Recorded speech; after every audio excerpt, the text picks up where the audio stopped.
স্বপ্ন কারোর সাথে শেয়ার করতে নেই, যেটা মানুষ ঘুমিয়ে ঘুমিয়ে দেখে এটাও স্বপ্ন। আবার আরেকটা আছে যেটা মানুষকে ঘুমাতে দেয় না, ওইটাও স্বপ্ন, ওটার ভিশন বলে। এই দুইটার একটাও কারোর সাথে শেয়ার করতে নেই। এর কারণটা কি? কারণটা হচ্ছে স্বপ্নের ব্যাখ্যা যেমনটা করা হয় তেমনটাই হয়।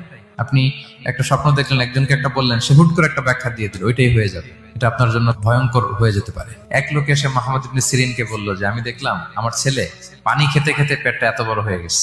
এই একই স্বপ্ন আরেকটা লোকও দেখলো, দেখে এক মূর্খের কাছে জিজ্ঞেস করলো। সে বলল, সর্বনাশ, এত বড় পেট হয়ে গেছে, তোমার ছেলে তো মারা যাবে।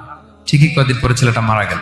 আর একই স্বপ্ন দেখে এই লোক মুহাম্মদ ইবনে সিরিনকে জিজ্ঞেস করেছিল, উনি বলেছেন যে তোমার ছেলে তো অনেক বড় আলেম হবে। ঠিক তাই হয়েছে, ওই ছেলে অনেক বড় আলেম হয়েছে। এই ভিশনও শেয়ার করা যাবে না কারোর সাথে। বিশাল বড় একটা কিছু প্রজেক্ট নিছেন, শুরু করার আগে আপনি বলে ফেলছেন, শেষ, আর এটা হবে না।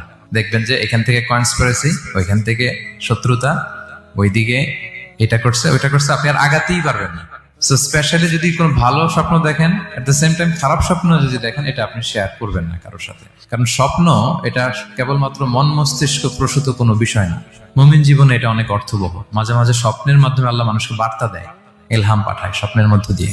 যার জ্ঞান নেই বা ব্যক্তিগত জীবনে পাপী, ভালো মানুষ নয় বা হিংসুক টাইপের, এদের কাউকে আপনার কখনো স্বপ্ন শেয়ার করবেন না। ভালো স্বপ্ন দেখলে শুকরিয়া করবেন আল্লাহর, আলহামদুলিল্লাহ, আল্লাহ কবুল করো। খারাপ স্বপ্ন দেখলে পানাহা চাবেন আল্লাহর কাছে।